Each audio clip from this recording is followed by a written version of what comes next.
All right, everyone. Listen, first I got to apologize. They canceled the space shuttle launch because of Anthony's appearance here today. They pushed it to Saturday. They called me up. They said, "What do you think?" I said, "Well, it's going to make a lot of people upset, but let's do it." So that just got postponed about 10 minutes ago. But I think a lot of you guys know Anthony Crudele because of he's had this Radio Futures podcast, and as I said in the write up to this, he's one of the youngest members. How old were you when you became a member, Ant? I went through membership at 20, and then Wow, I had and to you had to be wait for a 21 seat. before they approved you, You though, got to be right? 21. Yeah. You can't get any younger than that, and you got to become a No. CME member. Then in what year would that have been? So I went through membership in the beginning of 98. Okay, so and then you're one of the first E-mini traders that they launched in '97, right? Yeah, they launched it in 97, and then it really started. It became, obviously, it was a real slow start to the product, actually. And in 98, they started putting some screens on the floor. Mm-hmm. And while I was waiting for my seat, I dabbled with it a little bit because you couldn't be a clerk and a member. Or you couldn't be a clerk and trade the mini. So it was just weird. Like, you had to be a member back then. So actually, when I was in my transition waiting, I started to trade it. Then I went into the pit. Didn't work out for me, and then I went back to the screens. Nice. So I was in So there actually when they were testing the product. no kidding. Yeah. Well, and I was on the upper trading floor, and so what had happened was when they introduced this product, they actually there was laughter on the floor on the upper trading floor. Like, that's not going to work. Look, there's nobody up there. When they rang the bell, I think whatever month that was in '97, there was barely anybody there. And then next thing you know, it's become not too long later the flagship product of the CME group. The CME allowed them to buy all the other exchanges, consolidated into the CME group, and here we are. So, um, without going on with a long bio, I'll just kick it to you. He's got some slides. I think Anthony's going to do about 20, 30 minutes, and then we'll leave plenty of time open for questions. If you ask a question, we don't get to it during his presentation, we're not ignoring you. We'll just roll back and kind of have a Q&A conversation. How's that sound, Ant? Yeah, that's great. I see some of the chat up there, and Perfect. I'll go through my presentation first, and then and then I'll answer any questions that anybody has. And if you have one along the way, definitely put it in there, because if it's at the moment, at the time, and I can get to it, I will. So a couple things. First, thanks, Ann, for having me here today. I appreciate it. I always love talking with traders. And so this presentation, why did I decide to put up this one, Anthony's Instincts? Because I feel that really you could go anywhere, Google for that matter, and learn about fundamentals, and you can learn about technicals, right?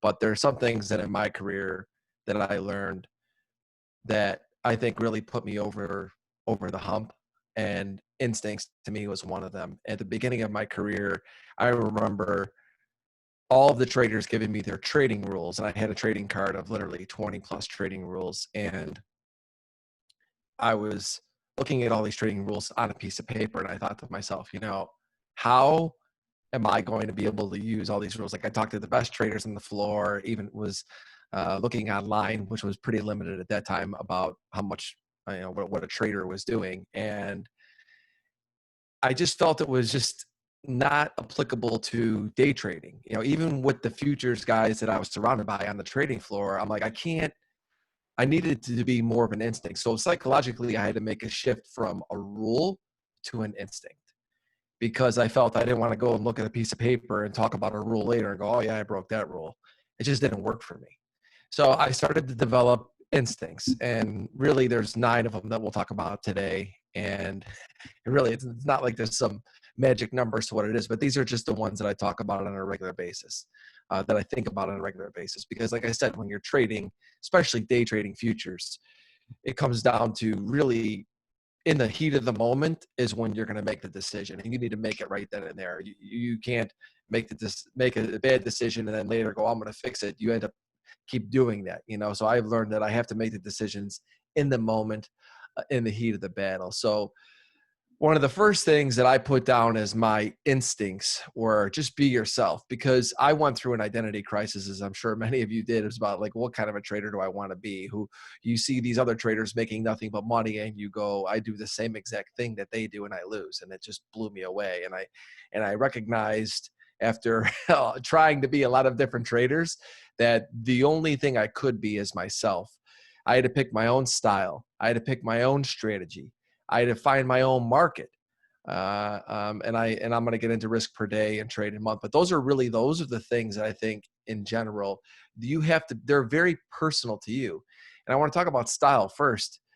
Look, just because somebody is a scalper or somebody is a swing trader or a position trader and makes money, that doesn't mean that you're going to make money. I mean, I literally watched people do trades, and I would try to almost do what they were doing because I'm going, hey, these guys are all millionaires. Why not just do that and maybe I'll make money? And I just sitting there, I was baffled by the fact that they would do it and then I would do it. And I'd be late to get out, or I wouldn't have the confidence in it, and I just lose money. So I said, you know what? I got to find a style that works for me. I am somebody who loves to be in the market but can't wait to get out. So I said, you know what? I'm a scalper. That's what I'm going to look for. So I'm going to start building a strategy around my style of trading. So I started to look at indicators and different things that fit my personality and my style. And then you get to market. You know, when you think about a market, it's very personal. I mean, look, the only two markets I trade, well, there's three markets I trade on a regular basis. S&P, Russell, and the 10-year ultras. And I trade those markets because I feel that I have a relationship with them. I feel like the movement makes sense to me. Russell is the more volatile one than the S&P, and I feel like sometimes it overshoots a lot. So I play that game. I think the S&P, I like the liquidity when I trade bigger and scalp, or I think price actually matters more in the S&P than it does like maybe in the NASDAQ or the Dow. Like the NASDAQ, I just can't trade it because I look at it, I get in, and next thing you know, it's 10, 20 handles against me. Or my way, and I can't wait to cover it. I just don't have it. Doesn't fit my style of trading. So I just feel that you have to decide what market fits your strategy. And somebody says Russell seems maybe would be hard. And the thing is why I use the Russell. For example, this past week, I've been sitting long the Russell, and I do it more on a swing basis because the Russell's one of those markets where I'll recognize, and I'm not going to get too much into strategy today, but where I've learned to just develop this relationship with it to where it'll get weak versus everybody else, and it'll stay weak. And then like recently we saw the NASDAQ get strong, and then everybody followed and the Russell lagged. And then all of a sudden you start to see Russell hold support, and then it outperforms to the long side. So I was just taking small positions in it to stay long with it because I felt that it would play catch up. And a lot of times it'll overshoot the other way too, and then maybe I look for a short. But I use it more for my swing positions. It's something I'll hold multiple days, where the S&P is primarily a day trading market. I do swing position it a little bit as well, but it's definitely more of a market I trade intraday, and I can trade bigger in it because it's got the liquidity, and like I said, price matters. But like I said, I'm not going to talk about all of that, but the point is like, you can see why I trade those markets. I know exactly what I'm going to do in my approach for those markets. And that's extremely important to me. And risk per day, trade in month, because it seems so easy to think about this, but at the beginning of my career, I would say, okay, I'm going to risk $500 a day. But what I really didn't think about was, okay, well, if I'm going to risk $500 a day, I might be losing $10,000 a month plus commissions. And next thing you know, when I first started, I had a $25,000 account. I'm broke, And so what I started to really put into play was, how much can I risk per day? How much can I risk per trade? How much can I risk per month?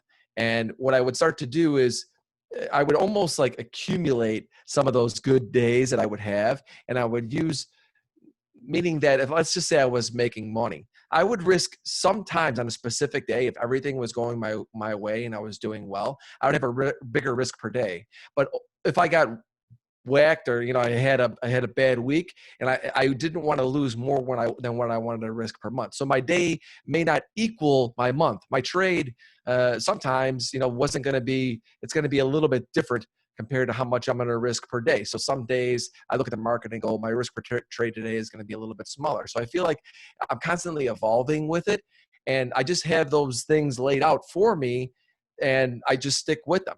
And it's just something that for me, it's just a simple thing, a simple reminder of where I'm currently at. My risk per day and trades and month, and they're going to fluctuate based upon where I am and where I'm having success as a trader as well. When I start struggling, I get real tight, and meaning that I keep things really tight to where if I started losing early in the morning, boom, I'm done. Now, perfect example, I'll just give you like even today. Today was, I got chopped up a little bit midday. I came off of a decent run. All of a sudden I'm going, wow, I'm getting chopped up.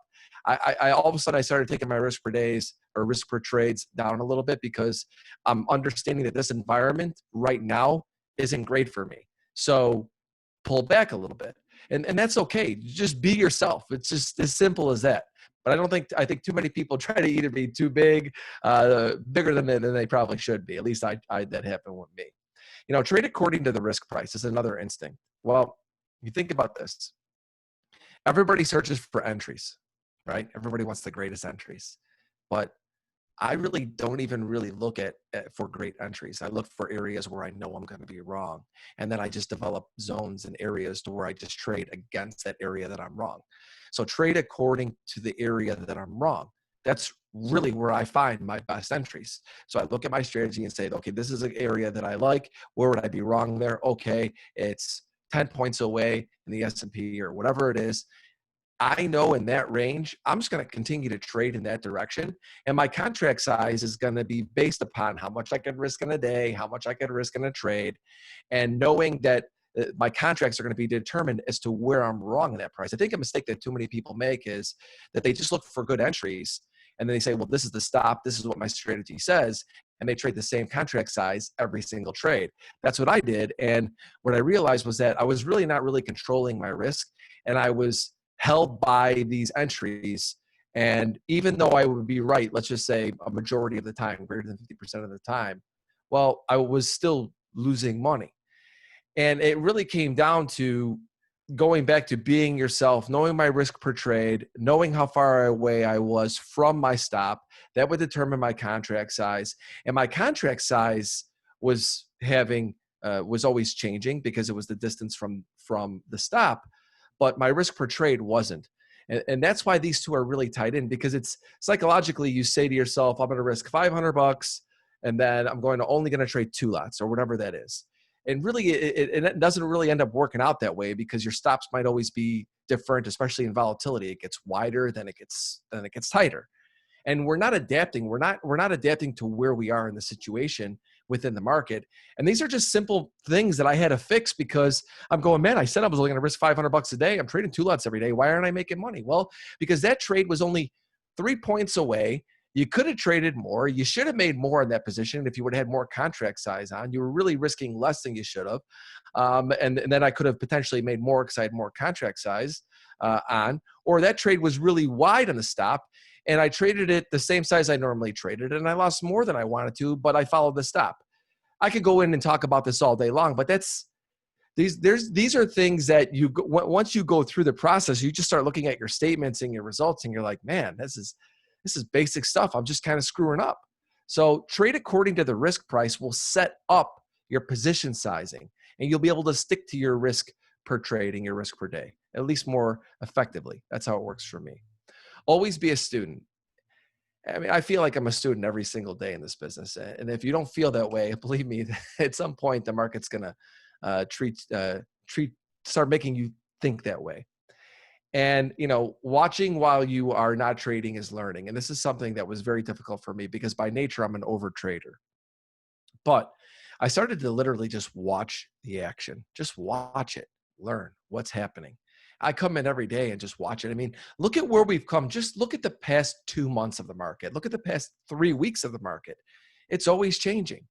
And I'm not someone who likes to fight what's happening. I like to embrace what's happening. So my psychology always is, this is what's happening in the market. Learn from what the action is telling you. You could have your own fundamental analysis and your technical analysis. And when you sit down, watch what the market is showing you. Learn from it, because the market's going to show us the direction that it wants to do something. Then I use my strategy to prove to me that I could be in it. And that really comes from being patient and sitting there and watching and waiting for what I want to see. And that's why I think it's so important to watch the action. I mean, I going back to myself just a couple of weeks ago, I was watching the action one day. I was sitting there, and it was after I just had a couple of bad trades. I'm like, you know what, man, you're going to sit down, you're going to watch. And I watched, and I'm looking around going, you're getting yourself chopped up. Look at what's happening. I went to a couple weekly charts, my daily charts, and I said, look at what you're seeing here. This market is getting ready to start to rally. I started to, just got myself back centered and said, Rick, forget about all the noise and all the news and everything else that's out there right now. This is what you're seeing. Start positioning yourself better for it. And I learned that from just sitting back and just watching and then waiting for my strategy to prove something. So this is important. Be a student. Learn from what the market's showing us. React with reason. They all feed together. These are instincts, right? React with reason. Once I develop my fundamental thesis or theme for the market, which I'm not a macro guy, but I do read a lot of it. Every morning I begin my day reading and I read what are the journalists putting out and what is everybody talking about on Twitter. I literally spend the first hour and a half of my day reading blogs or a book or whatever it is. And what the day and what the feel of the market is right now. I just feel like I take in the most from reading at that time. So that's really how I start every day. Then I look and I say, okay, here's what I'm thinking. Now let's see if the market gives me a reason to get in.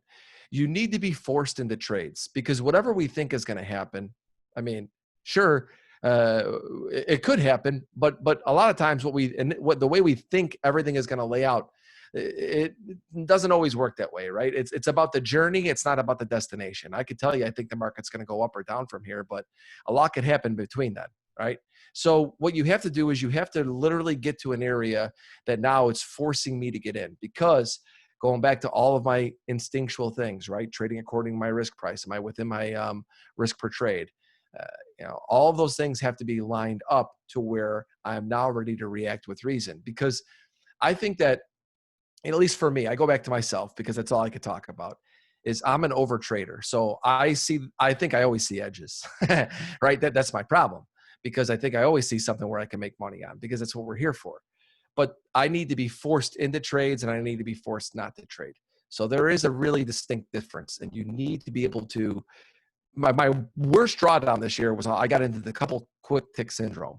Had a great day going, and all of a sudden I'm trying to make a couple of quick ticks, and I just got beat up. All of a sudden, quick moves are happening. I just got lost myself. It happens. And the next day I came in and I was a little rattled. I was up all night that night watching Netflix. I come in the next day, and next thing you know, I'm off to a rough start again. And it just kind of spilled over into it. And it's because I wasn't reacting with reason. I went back, got myself grounded, and said, look, react with reason, buddy. Quit trying to make a couple of quick ticks. Be aggressive. This is big for me, because I believe you make money in moments in this business. I could tell you, I just look at my year this year so far. I've had some really good days. I've had some really good couple of days, some good weeks. But over the course of months, I've had several drawdowns. It's just reality, right? So the times when things were going good, I took more advantage of the market than on my drawdown. And I did so in those reasons because I had everything going for me that I wanted. So I stayed on it. I kept trading. And when things weren't going well, I wasn't aggressive. Like I said, when things start not working well for me, I lay off really quick. And I do that because I don't like the feeling of losing. It pisses me off. Okay. So when I know when I'm usually getting in that way, into where I'm just getting myself chopped up or I'm struggling, it's because I have a weak hand. And I know that I can't be aggressive. So if I can't be aggressive, I start to think to myself, well, what the hell are you even doing? So this is important to me, because when I feel that everything is working my way and I'm mentally sharp and the market's giving me what I want, and I look at just this past week, I actually had a good few days, because from last week into this week, because I was really hyper focused on longs, because I looked at everything and said, and there's just the path of least resistance was up. So I stayed away from really being short. I pressed my longs as far as I could. And it's funny enough, today I came in and got long a little bit, got stopped out. Then I sold the rally and got stopped out. I said, that's it. You're done for a little bit, because I got myself turned around, and all of a sudden I had a weak hand again and I couldn't be aggressive. So this is, I think psychologically, when things are going well and you see it and it's working, you got to press it, because like I said, I think you make money in moments, and the goal is to make more when you're winning and less when you're losing. Pretty simple philosophy I have, right? Get out of losers. I said nobody likes to lose, especially me. And it's not that I take it personal, and I think we're all used to losing in this business. It's one of those things as a competitor when you begin to trade. Most of us, at least for me, I was successful in sports. I felt that I was going to be successful no matter what I did in life. I had that confidence, and then you get in the markets and bam, I'm just losing. I just felt like a loser. And that's the wrong way of thinking, but it was just because I wasn't willing to accept the fact that losing is a part of the business. So once you accept it, it's like I look at it and go, like, even today, I pulled the plug really early on myself, and I covered a couple of losers that I covered them even shy from my stop. And you may say to yourself, well, why didn't you let it work to the stop? It's because I knew I had a weak hand. I looked at everything and going, if you got flat right now, would you get back in this trade? And the answer was no. So I just got out. I'm not perfect. Nobody is. And I looked at it and, I just said, get out of my losers whether it's the conditions changed or it gets to my stop, no matter what it is, I get out. Because I actually went out, took my dog for a walk, came back, ate a little something, took my dog back out for a walk again, and now I'm over it. I feel fresh. Tonight I'll look at charts and I'll go back in and have a fresh start tomorrow. But I think it's so important to be able to heal quickly. It's extremely important to me because the longer you let losses go, or the longer, even death by a thousand cut syndrome, it wears on you, and it's harder to come back. It's harder to heal. Accept that losing is a part of the business, and just have the ability to move on. Give yourself a chance. Stay in the game. Know when to stop. This all comes back to me today. I mean, all of these things today. This is why I talk about instincts, because they trigger things in the moment that I know to do something. Rules. I feel when I think of rules, like for my strategy as rules, my trading has instincts, because I need to be able to make the decision right then and there. And I know myself well enough, and I've done this long enough to know certain things, know when to stop. I knew to stop today. I mean, I looked at the S&P, went all the way back up to 36, and it's so funny because this morning I bought the Russell and the S&P on the way down. Both of them got me stopped out, and I'm sitting there going, and I bought my first area that I liked. And then I said, you know what, this day might be changing. I waited. It comes back up at resistance. I sell them. They went my way a little bit. Next thing you know, they're all sitting against me, and I'm going, I'm toast here. And I just covered. And I look back and I go, thank God I did. I would have gotten stopped out on all of them. And it was just like, it happens. Know when to stop. Sometimes you get in a funk. Sometimes you get in a bad rhythm. That's trading, right? The market will always be here, but the question is, will you?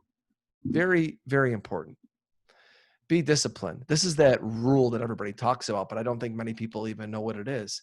And I'm not saying that you don't or other people out there don't, but I didn't. And so this is one of those things where it says be disciplined or be patient, right? People say be patient. Well, what am I patient for? I have to know what I'm looking for when I'm being patient. And when I'm being disciplined, I have to know what I'm being disciplined to. And this is that thing where it's like, as a day trader, sometimes I'm really not patient because, man, I need to get in and I need to get in now. I need to get out and I need to get out now. So when you're patient, be patient to something that you know what you're looking for. When you're being disciplined, know what you're being disciplined to. For me, it comes down to a lot is I have my strategy. I developed my strategy many years ago. I'm always tweaking it and trying to make it better and adapting to what the current markets are showing us. And I just look at it and say, I'm disciplined to my strategy. I'm disciplined to the environment. I'm disciplined to my overall mental health, my overall physical health. They all matter to me, but they're not it's not just discipline to my strategy independently. Because if it was that, I would just automate it and I wouldn't, have the stomach pains and the random eye twitch and all the things we go through as a trader. I would just automate it and just go and randomly check on it and not be, managing it the way I am on a day-to-day basis. So when you're being disciplined, be disciplined to something. Have these things in line. And to me, they have to be multifaceted. They can't just be your strategy. If your strategy is so good, then just automate it. Well, maybe it can't be. But ultimately, I think that you understand what I'm saying. Be disciplined to the entire process that you have. Because for me, I look at everything and say the entire pie of everything that I have.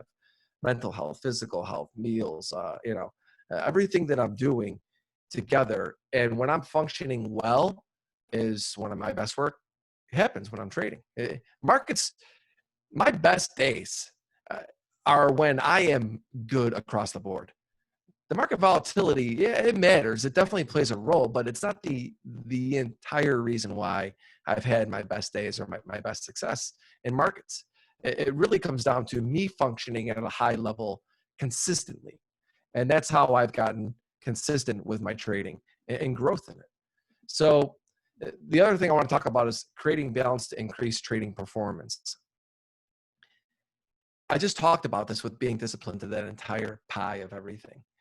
It is equally important, if not more important, to work on mental and physical health, at least for me at this phase of my career. And the reason is because I don't really believe that first of all, I believe that once you learn how to trade and you have this skill set, it doesn't really matter what your strategy is, because I look at it like this, is that I feel like I can make money trading any strategy. Why? Because I'm going to think outside the box and I'm going to figure out how to make it work for me. I'm going to put it into my plan. And that's really what it comes down to. But in order for me to be able to perform at a high level, I need to have balance in my life. And I didn't have balance early in my life. And I was just looking at the charts from the age of basically 19 years old when I first got the itch, after spending a year on the trading floor almost as a runner, to just studying charts for I don't even know how many countless hours I did. And I just was burned out. And eventually it hurt me at some point in my life. Obviously, well, maybe you don't know, but at 36, I had a heart attack standing at my trading screens. I couldn't believe it was 7:30 in the morning. And it's because I didn't have balance. Doctor said, look, at Anthony, you don't have a blockage, but you had a heart attack. And there's more to it. And I've talked about this in different videos. You can watch it if it is of any interest to you. But it really taught me something. This is over 6 years now. And I just think that what I learned from that was, in order to do this for a long period of time, I need to have balance. You've got to work on everything. I mean, we are mental athletes. And that means that doesn't mean just mentally we have to work on ourselves. We have to work on our physical self, and everything plays a role. At least for me, it does. And this is over 20 years I've been doing this. So I know myself, I know everything. So that goes on within my body and in my mind. And I really do need time off. I do need to work out. I do need to eat healthy. And I don't need to be perfect, but I've got to put enough time and effort into those things to help me be able to stay in this business. So it's extremely important to me to be able to create balance in my life. And the final thing before I start taking questions is really don't overwhelm yourself with change. This is another thing. I look back at myself and I say, okay, I'm the kind of guy who, if I eat something I like, I might eat that every week for, I don't know, or every day for periods of time. I have that type of personality. And when I want change, I try to implement it right away. And in trading, I've learned that doesn't work. So what I try to do is I try to implement change over a long period of time. So if I want to change something, quick example, I was primarily a short-term scalper most of my career. You heard me talk about some swing positions lately. Now, I have traded those swing positions, especially since the micros have come into play, small and just trying to get used to holding positions, training myself to be what I want to be. I have a vision of what I want to be, and I'm training myself. And this has been a long time in the making. And I have really just tried to transform or actually add a part of my trading, a skill set with swing trading to my day trading, to be able to do it, because I felt that there was so many moves happening overnight, things happening. And I said, you know what, you can do this. But when you train yourself to be a scalper and a day trader after many years of doing it, at some point you get to the point where it's hard to hold the trade. So I was looking at some of these positions just over the last couple of weeks, got well within my wheelhouse of risk, said, you know what, and I'm going to hold these. And it trains me to do it. And this is, like I said, this has been, every time it's difficult, but it's getting a little bit easier for me to do this because I'm putting the time in. I'm not expecting a great result right away. I just want progress. So that's why I try to move the dial from 1 to 2 instead of 1 to 10. So that's my thoughts on instincts. Happy to take any questions from you guys. Ant, if you want to step in, any thoughts or comments on everything. But that's my instincts. Ant, I had a question actually. What you said something that rang a bell with me. You make your money in spurts. Is that how you said it? Yeah, well, I mean, it's just as like I look back at my years. I mean, or even just like I said this year, it's like I have times where things are going really well for me, and I outperform. And I outperform meaning that like when I look at it, it's like I make a bunch of money, and then all of a sudden it's like you just feel it's changed, or I'm not adapting to the environment a little bit, and then I might sit stagnant for a while, up a little, down a little, up a little, down a little, and I just make sure that until I'm getting back in my rhythm, and then it spikes again. My P&L is not like, it's never been this long, up to the right path. There's always small drawdowns. Obviously everyone has them, but, or doldrums I go through. It's very common for me because I'm not somebody who churns it out every single day. And there was a time where I was like that early in my career. I think markets were a little bit different at that time. And it was just like the day trading mentality of what I had. And I tried to turn out money every month or every day. And it was a little bit different. I think just the way that I was structured, and I think the way that markets were, ranges were a lot smaller. Volatility was a little bit less in that time. And it was just different. And as time got by for me, I just started to look at my stuff and I said, you know what, Anthony, you make money in moments. You make money when things are going really good for you. Capitalize more on those moments. It's the thinking of like, if I have a business to where I'm selling one thing that's selling really well, okay, and I have a bunch of things that aren't selling well. Well, I'm just trying to do more of what's selling well. And what's works well for me is when things are going well, I expand my risk per trade, my risk per day, and I press it because I try to get myself cushions to the next time. And like I said, that's not for everybody, but that's just how I do it. Well, that's well said, and that was a good word. That's why I asked you to repeat it, because I think that people want to have that same result every day, every 2 days, 3 days, week, and it just doesn't work that way. It's like that in other businesses. It's not like that in this business. You got to take advantage of a market that fits your style, and then be able to be patient and sit back if it's not conducive to the way you trade, whether Exactly, it's Ann. either too volatile or not volatile enough. Now, Anthony and I met, and I didn't say this at the beginning. I think you met Brad Jelnick, right? Yeah, And you Brad. interviewed him in your show, and Brad Yeah, was I a knew him guy, well before that, but yeah, he's been on. Brad's a good guy. right? And so he came from the same prop firm I came from. In fact, I think I was like the 20th guy hired. He might have been number 30 or 35. He came a year after me. Not only a smart guy and a great trader, but very good at articulating. He's been on this, done a webinar or two for me over the years. Yeah, Brad's excellent. Yeah. So, and that's how Anthony and I got together. And then we find out we grew up in the same town, not the same neighborhood, but the same town, right? Melrose Park is where you Marlo's grew up. Park. Yeah. We were talking, we found out we almost went to the same school. So let me go, if you don't mind. I'll ask some of these questions and you could, Sure. we'll volley back and forth here. Mark asks, how do you look at sizing? Do you adjust according to a feeling or a process? To me, it's response from the market. So sizing, once again, if make it in simple terms, right? Let's just use 2 points in the S&P is my stop. And in a perfect world, let's just make $1,000 easy, right? So 2 points, $1,000, 10 contracts, right? So if we get to, and you're within $2 of my stop and I get a perfect reaction, then I'm going to get in a majority of that 10 contracts as fast as I can. So like, let's just say that they hit the level and I see it bounce or break from it. I try to get in as many as I can in that area, because the closer I am to the stop at that moment, the more contracts I can get on. Now, so that's really how I use contract size. It's really just purely that math. If it's $1,000, I can't be more than 10 if I'm within 2 points. If I'm 3 points away, you just keep adjusting it. And that's why a lot of times I'll do, there's a lot that goes into this, but let's just say that the market is getting near my area, I might step in with one and then buy another one, right? We'll use long as an example. We're 4 points away. And then, and then we get to 2 points away. And at that point, now I've already got 2 from above, but now I see the reaction I want. It gets almost near my stop or the area I like, and then it goes my way, and I see like, oh, they came in and it moved up. I might buy, well, how many can I afford to buy? And, I've been doing this so long, and if I'm within, a little bit of money, it's not perfect. I get in as many as I can right away. And that's how I do it. So position sizing is I just have a limit as to how many I can get in based upon how far I am away from the stop. That's really just that simple.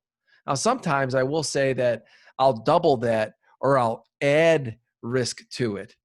Why do I do that, or how does that happen?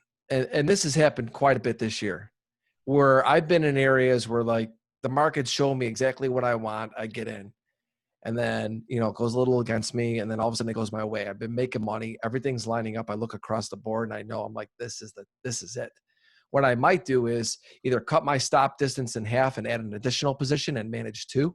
So then I'll say, let's just say that stop was the stop on the original position was 4 points. And now we're 6 points away from it. I might say, you know what, I'm going to get in right now and I'm going to risk 3 on this additional trade. I know I'm getting a little complicated here, but I want to be honest with you at what I do. And I'll buy a position there that might even be bigger than the other one because it's a tighter stop. And I'll turn out of that one right away and then still hold my original position. And I do that because, going back to what Ann asked me, moments. I make money in moments. If everything's working out, and a lot of times I'm sitting on my hands, I'm well within my risk per day or my risk per month, probably up money if I'm doing that, I step on it a little bit. Now, I'm somebody that believes that if I'm making money, I'm getting all the response I need. So I just keep taking advantage of it. And that's where I've excelled in that, because that's where I've made my money. And I know if it stops working right away, I get flat real quick.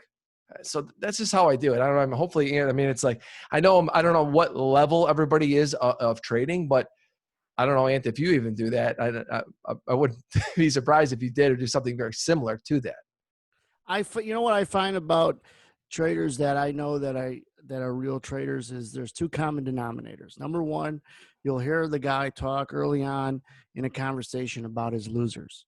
We're not afraid to talk about crap trades, bad days, losing trades. And you talked about that early on in this presentation. That's one thing about traders that are actually in the market, right? And you'll get a lot of guys that don't want to talk about their bad trades because they don't want to give off that aura that they're not a great trader. Those are the guys that probably don't really trade much or never really have. So that's number one. Number two, to your point and to the answer to your question that you were just answering, was we're all trying to do close to the same thing, maybe not at the exact same time, but we're all looking at an area and we're trying to fight for our location. Yeah. And we're trying to put more or less on in that particular area. Might not be the same area, might not be the same bias and the same move on the same pullback. But once we get into that area, there's a common denominator of everybody trying to fight for that spot, that location. So you could come out of that area with your package on. And maybe it's smaller than you wanted, too big, and you got uncomfortable, right? And you got shook out of some or all of it. But that always seems to me, I always circle back to that when I talk to other guys, and it always comes out, we're always trying to do the same thing. That was right. well put. Exactly. Yeah. And that's the beauty part of it. Now, with that being said, we're not all trading identical. We don't have the same risk tolerance, and it's not the same spot and everything else. It's all finding that spot and then fighting for that location. And that you used the word process. I think one of the better words used in trying to help ourselves and help others is that ready, aim, fire approach, right? Yeah. Are you aiming and then firing and you're not even ready? Do you ready aim and you can't fire, right? If you don't have that complete process, then you're not going to be consistent. You're not going to be confident. And you're not going to be able to put on multiple contracts ever, But Yes. one question that was a good one that I seen pop up from Tom: how do you improve your self-control? You would let your emotions, which I know people don't talk about as a part of trading, but they tell me what I need to know. I'm a big feedback guy. So that means that when I feel not good about what I'm doing. And I don't mean the uncomfortability of being in too big of a position, because that's a different feeling. I'm talking about where I just know I'm in just a bad way.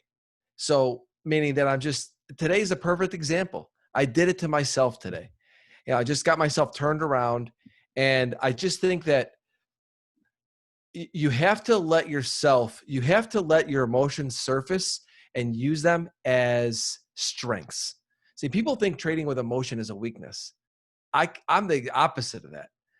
I think it's a strength, because how do you improve on self-control? Okay, well, look at, if all of a sudden I start getting over my skis, I know I'm over my skis.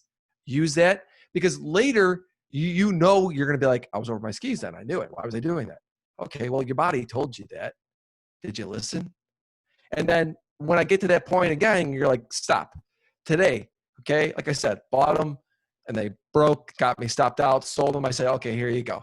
You originally wanted to be long. You're looking at being long, and all of a sudden you're thinking too much. You think the day's turned around, and I just got myself in bad rhythm, and I just stopped it at that point, because I looked at it. I looked around and I said, I just knew it. So it was like, at that moment, I'm like, do I accept what it is? I'd rather be flat and took the loss on those trades than fight what my body was telling me at that moment.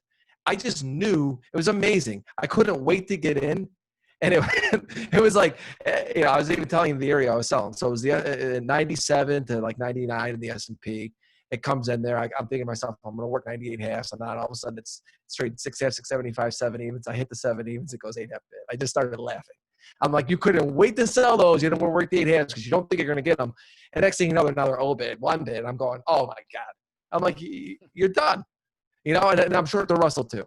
So, I'm just looking at it going, I know where I'm at. If you can accept it, you're always on the path of healing if you can accept it. That's the way I feel about it. That's a good way to say it. If you recognize it, you're on the path to heal. You got to identify it, though. You got to be in touch with yourself. No, that's well said. Peter, they say most of the volume on any given. Wait, let me read this correctly. They say most of the volume on any given is executed by trading algos. Do you think that's an advantage for us? I don't think it's an advantage or a disadvantage. There's always somebody bigger. There's always somebody faster. I'm either going to try and get faster and compete with them, or I'm going to slow down and let them compete with me. I mean, that's the way I think about it. People talk about the algos. I go, look, I was the guy who was a bid and offer the market maker for many years, like you, man. We worked the bid and offer all day long. I don't do that anymore. They do. So now I just, I use them to my advantage. Not that they are an advantage, but I use that, I have no love loss if they were gone tomorrow, but I look at it like this. It's just, you recognize the situation, right? I mean, you talked about, Ant, how you said, we all know the area and we all fight for price. Well, once the algos, maybe they recognize it. I don't know. I'm not somebody who's saying that they can or cannot, but they force me to get in quicker, because I've seen there's way more one-way moves. So I look at it and go, it's just identifying who you're trading against. I go back to the times where I was a majority of the bidder offer in the S&P every time I bidder offered. Because at the time there was 50 to 100. And a lot of times I was 50 or 100 myself. And okay, and then that changed, right? So then that other guy's bigger, right? And the guys in the pit, the top step guys, they had the majority of the orders than the lower step guys. It's just one of those things where, like I say, it's not an advantage or disadvantage, but it's just recognizing what they do and how they're doing it. They are better than us, right? I mean, maybe not, maybe that's the wrong way to put it, but it's like they're better at sticking with exactly what it is that they want to do than us. So I can recognize what they're doing sometimes and use that to my advantage. How many times have we seen these one-way moves? And that's one thing that I've really used them for, or these over-exaggeration on news where I'm like, they're wrong, and I'm like, because they race it to the bottom, they race it to the top. And that's just something I recognize. A lot of the in between doesn't matter to me as much. But you look at it, for example, like today, they took them, they shoot them down, they come up, they got that same similar V bottom. That's similar to what I was looking at. If you look at even the S&P this morning on like a 60-minute chart, it almost looks like what the daily looks like. It's that same pattern where you're almost looking at it going, they're just going to go up and try to make, they're going to try and test the high. So it's just one of those things, I can't, there's probably not a great answer I can give for that, but that's just more of my thinking. I don't know, Ann, what you think about that. I try to I've become much better at, and I call it looking over my shoulder, letting others get shook out. Am I in a good spot? And that's dictated by, did I just want to get in and I didn't, waited, and now I got in? Because chances are, had I gotten in when I wanted to, I'd have got shook out and then it would have rallied. So can I look over my back and see some pattern where other longs just got shook out? Now we have a chance to rally. You know what I mean? The early guys, which I could be one or would have been one. So I got much better at, whether it's the algos doing this, whether it's just the market becoming tougher to trade at times, let others get shook out, and then the path might be cleaner and clearer to rally, right? So they did that thing on the lows, and they came off, and it gets everybody not only shook out of their longs, but it gets everybody stuck short or now bearish, and now they're wrong, and that's what creates. That's what I'm exactly, because you go back to like me today. It's like I was the long early, and then I was the short, on the steamroll back up. And when I looked at it, that pattern, all that pattern told me, because my strategy, support and resistance, I go, that's when I look at what the algos are doing, whatever it is, right? I mean, that's also, there's a lot of slow frequency algorithms. There's all sorts of things with that. Sure. So I tend to be more like I'm very pro that. I think that's needed in our industry. I think it's good for a lot of traders. But going back to you recognizing that, you're going, if they see that pattern, they might step in and run that pattern. I don't know. I'm just aware of it. That's just all it comes down to. I just don't have a blind eye up to things, and I don't try to get defensive on it either, where it's like, oh, they're screwing me and whatever. You can't get that way either. You've just got to be in the moment and say, this is what's happening. What can I do about it? And just because there's algos doesn't mean like they're all on the same team. There's algos exactly. Each other, I know, competing and everything else. I know people make it seem like they are in the same team, and it's like they're all. It's like, well, electronic trade or automated trading has been around forever. I am somebody I'm actually trying to automate some of my stuff because I think that there's certain setups I like that I want automated. I'm a big believer in it. So I just look at it as there's not this us versus them. It's the market. And the difference is, and the point I was making is that they're just more efficient at executing it exactly as it's happening because it's a computer and they've built it in to do it. So if you see something that looks similar, like we were talking about today, Ant, with that bottom, I looked at it and I go, I've seen that before. And all of a sudden I'm short and you're like, please don't run me over. I mean, I knew the minute I sold them and the response, I'm going, just buy them, man. You are toast. Yeah. As soon as you get so comfortable about an idea or position is when you either want to do the opposite or not do what you're super comfortable thinking you're doing. It's the one throughout my career, the trades that I'm like, I'm not really sure about this one are the ones that are effortless. And the ones that you're confident are the ones that are just ball breakers. So it's like you can't just go on what you think always. You gotta rely on your intuition and that education, that experience that you learn, that you see, that you always, hey, listen, I'm trading better when I'm thinking like other people better. When I'm thinking about the market through the eyes of other people, I'm trading better because when they're all loaded up long or short is when it's going to be those good locations to go the other way or to see them all shook out or loaded up. And then it's just those effortless moments. But to me, it's always been about the shakeout and getting better and better at recognizing when the weak hands are in and out. And now you're in and it runs and they're like, damn it, I lose money and I was right. Well, it's because you were early or late and you're reaching and everything else. And we've been there, right? And so that's what's important to not be in bad trades long. And I think you said that in one of your earlier slides. Cut your losers. Get out. Here's the other thing you said that was interesting. And it's right on.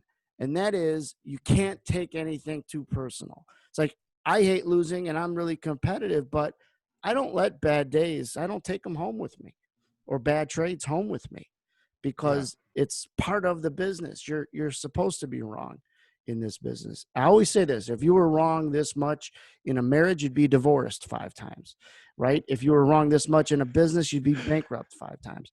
But you're supposed to be wrong, but you're supposed to be wrong and not for long, and get over it and move on, because those are the missed shots when you're firing, but you're ready, you're aiming, and you're supposed to pull the trigger, and you might have missed the deer, you might have hit, but at least you were supposed to shoot, and then you move on. You can't get too down on yourself.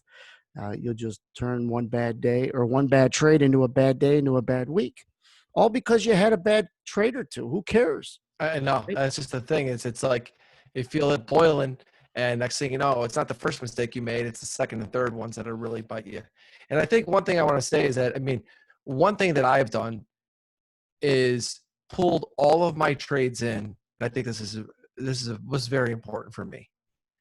And looking at where was I at winners versus losers in my trading, because seeing that really dawned on me. Like, I've had some great months, some great years, and I looked at my numbers and I'm like, man, I can't believe that I mean, this year I'm doing pretty well. Knock on, I got bamboo desk here, but whatever. I just feel like I'm doing what I want to do, right?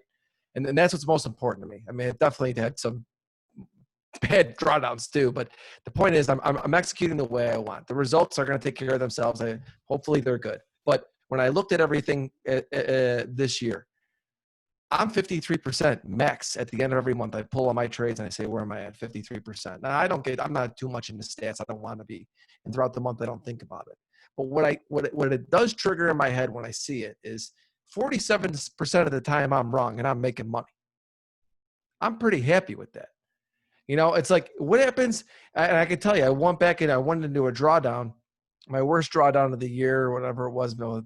Every day blends, like it was in March at some point. And I looked at it and I was like, I went from 53%. I went and just checked out that period of time down to like 49.7% of the time I was losing. And I looked at it and it was just really because I was clicking in and out of losers. That's what was happening to me. I got so tight that I was just death by 1,000 cuts. And it was like, I didn't cut off the losers when I knew I was already in a downward spiral, and it was just like, it just reminds me that it's the little things, it's like I go back and I think about it. And when I get to my next time where I'm struggling, I just go back to today. A couple of losers walked away. Almost no question in my mind. If I were to stay today, I would have lost more money. I almost have no doubt about it, because at that point, number one, I kind of had a shitty attitude at that time because I was a little pissed off about it. And secondly, all I looked at was, after getting, somehow psychologically the market turned me from being bullish every day and having great winners. So all of a sudden this morning, getting stopped out of a long and then getting into a short and getting stopped out with that, all of a sudden I felt that the next trade was going to be short again, because it was just only giving me to test resistance. So I knew in my mind, I'm like, you are done, man. Get out of here.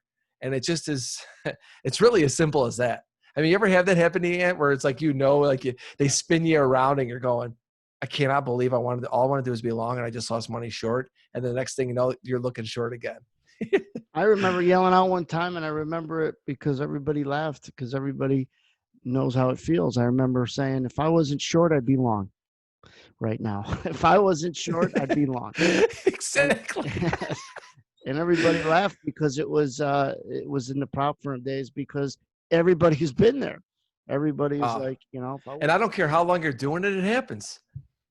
Only thing we do better now is we recognize it quicker and we're willing to accept it quicker. Well, like you're willing to miss some potentially good trades, so you didn't take the bad trades at the rest of this. You knew when to walk away, and that's about being a pro and not having to get everything back in a hurry, in a second. Yes. And that's what we all do. Our mind wants us to feel good. And so what it does, when we have a losing trade, we want to have another trade real quick to get that winner, or to get that loser back ASAP. If you miss a big break, you try to buy the bottom and then rally where it started the break, so you could get the same profit, only opposite, So it's like, it's weird how our minds work. Trading for so long puts you in touch with how you think and what our weaknesses are. And so, you could play away from them instead of trying to beat your head and making them strengths. Just say, you know what? That's a weakness. That's a hill I don't want to die on. I'm done. And I'm done either for the day, I'm done for an hour, and then I'll come back and just reload. But you got to reload into something. You can't reload into, and a lot of people get into really not knowing what they want to do. And that's just really dangerous. You got to know what you're looking for so then it'll find you, right? If you got to search too long for something, when you find it, don't take it. You got to let it come and find you, and it will. But you got to know what you're looking for. So there's no doubt we all go through the same stuff, and it's just your ability to catch it sooner rather than later. Let's see, was another couple good questions in here. You trade the Russell, but you swing trade the Russell. You don't scalp or day trade it. No, I don't scalp the Russell. I mean, when you look at my dome depth of market, I have it on dollar wides. I'm not even looking at it tick wide.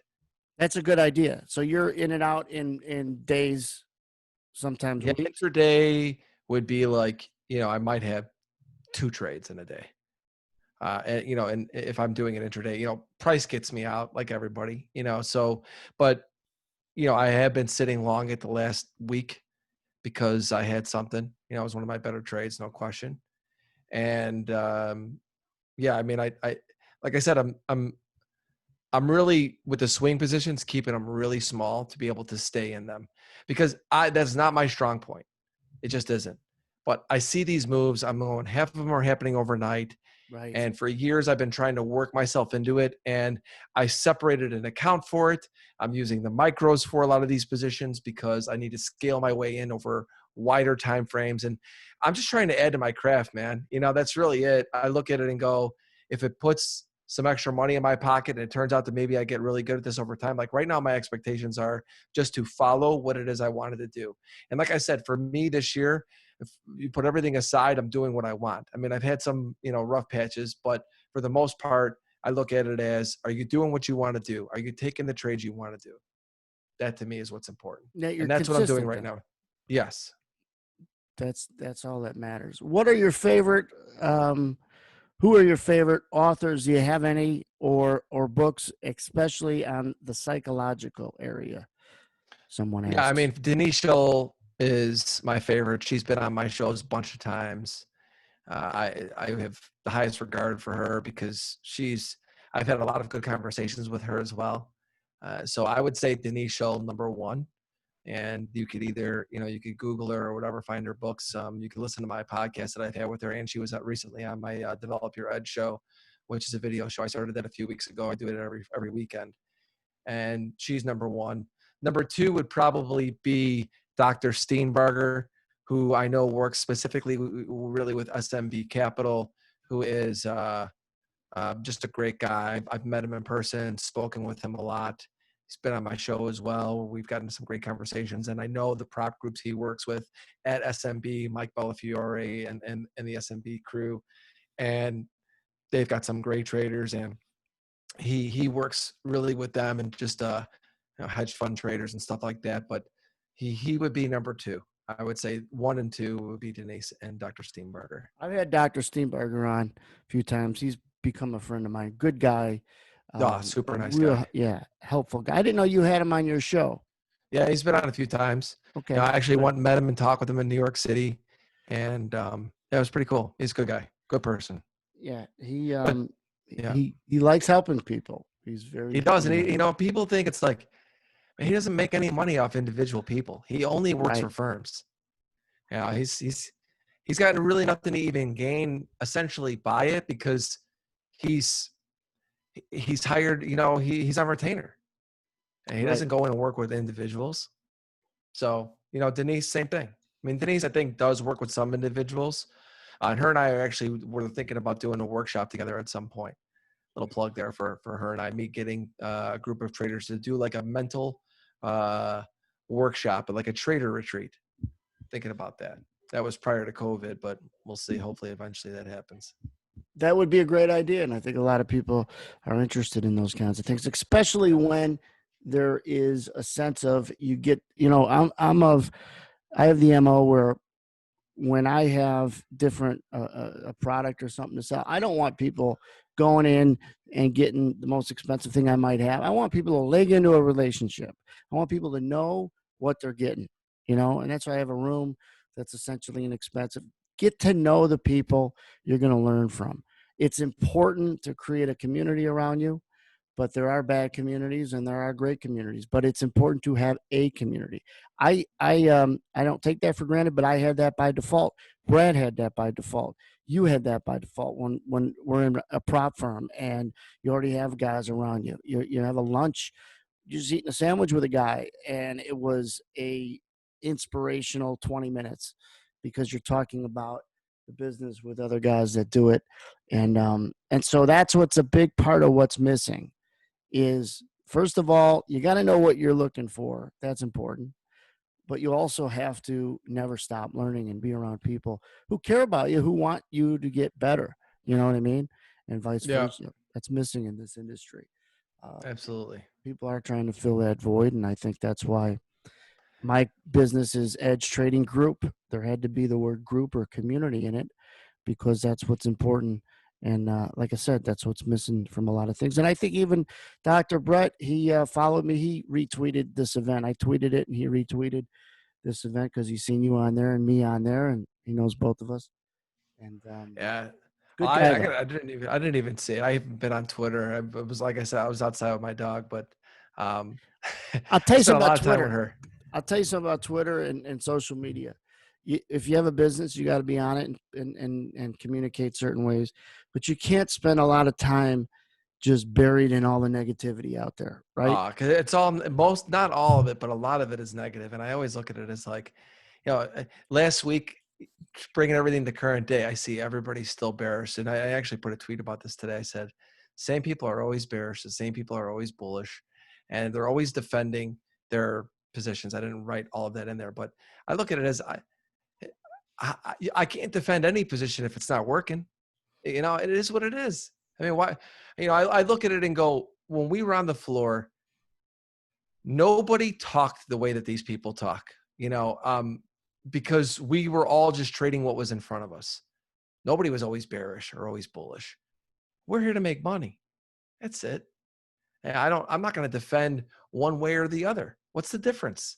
We're in a bull market. We're in a bear market. What does that mean? I'm going to trade differently. I've been long the last week, trying to stay long. The next week I might try to be short all week. I don't know. I mean, it's like, what's the difference? Trade what's in front of us. Right. That's the way I think. And that's why the negative sells. So if you're bearish and you want to get, you want to get followers and all these other things, and you want to talk about how negative everything is, it sells. You want to be bullish and always bullish and extreme in what you're thinking, it sells. You want to be somebody who's like, I don't know, shit. Like, I feel like I have no idea what the S&P is going to do, but I'm going to be there to hopefully participate in the way that it's going. That's what I feel about it. I'm going to be good in my time frame. That's it. Yeah. I'm going to be good. I mean, I don't care about anything else. And I'm not somebody who thinks in extremes with the market anyway, because I feel like the market, it's about the journey. I've been right so many times and been wrong in making money. So I've learned my lessons that what you think may happen is great, but you've now got to sit down and actually make it happen or get in to be able for it to work. And deal with all the emotions and all the doubt and all the fear. Exactly. You could tell somebody the high and the low of the year and they still might lose money. Right. They would. Or they'd get so scared they wouldn't have enough on. They'd be mad about something. Yeah. So one thing you said is so true, and I mentioned about you could always tell, not just a guy if he's from the floor, but you could always tell if a guy actually knows what he's talking about if you know what you're talking about, like in this business, right? And it's to one of the things you said. It's like we're on the floor. It's just like, well, I don't know which direction. Let's just trade what's in front of us. And to what I had said earlier, it's you always could tell if a guy is worth his salt if he talks about crappy days, crappy trades first. He has no problem, right? On the floor, what would guys talk about? Their crap runs. You know what I mean? They're shitty runs. They're I got killed. When they're quiet, they killed it. You know what I mean? So yeah, that's definitely a lot of times. It's some guys not so much, but yeah, there was always the few. And Yeah, like you said, just the lunches and just everything, the camaraderie. When I It hear was guys today, I get that not there's a few. That's why the people I'll have doing this on these shows, these 1 hour webinars I'll do from time to time, are people that I know what they're talking about, because I could tell, just like you can, if someone is doing this, or they did do it, and they could provide some help, because it's like anything else, and 80/20, 80% of the people out there talking about trading don't know what the hell they're talking about, and about 20 or maybe less than that do. And you could generally find out who that is. And that's the tip I'd give people. If you're really searching and trying to find, talk to someone who talks about bad runs, bad days, bad trades, bad thoughts, because that's the guy who's being honest with you, being honest with himself. And that's the only way you're going to learn, because you're going to have those same thoughts even when you're successful. It's part about getting successful and staying successful. But I don't want to keep you any longer, Ant. If there's anything else you want to add, it's been a pleasure to have you, and I really appreciate it. You're no, welcome back whenever you well, want. awesome. Yeah, no, thank you so much for having me. I always love talking with traders, and for me, it's always when I get into these things, they help me work through a lot of what I'm working on in my trading and what I'm doing current day. Like even just me talking about what I did today and what I've done over the last week or so, and just what I've done this year. It gets my brain back to reinforcing what I'm doing and thinking, and hopefully you guys got something from it. Thank you, those of you that enjoyed it. But I think that for me, it definitely helps myself. And I feel like when I talk about those things, you're talking with like-minded people that understand it, and it brings my thoughts to a voice. And then you start hearing, you're like, yeah, you've been doing that. That's pretty good. You've not been doing that right. Let's work on that. I'm somebody who's always, I feel like I'm always working on my craft, man. Every night I think about it, I visualize it. So The thank you so much sounding, for having me. yeah, no, the sounding board is huge. The interviews you do are great. You've turned into a great. I know you didn't come up being an interviewer, but I listened to your interviews, and it's like you've been doing it a long time. You know how to ask questions and Well, have a thank nice you. Q&A conversation. So keep up the good work. But thanks again, and we'll stay in touch. All right, guys. Cheers. Have a good one. See All ya. right, Bye. I recorded it, guys. We'll pop it to YouTube in the next day or two. And thanks again, man. Have a good rest of the evening.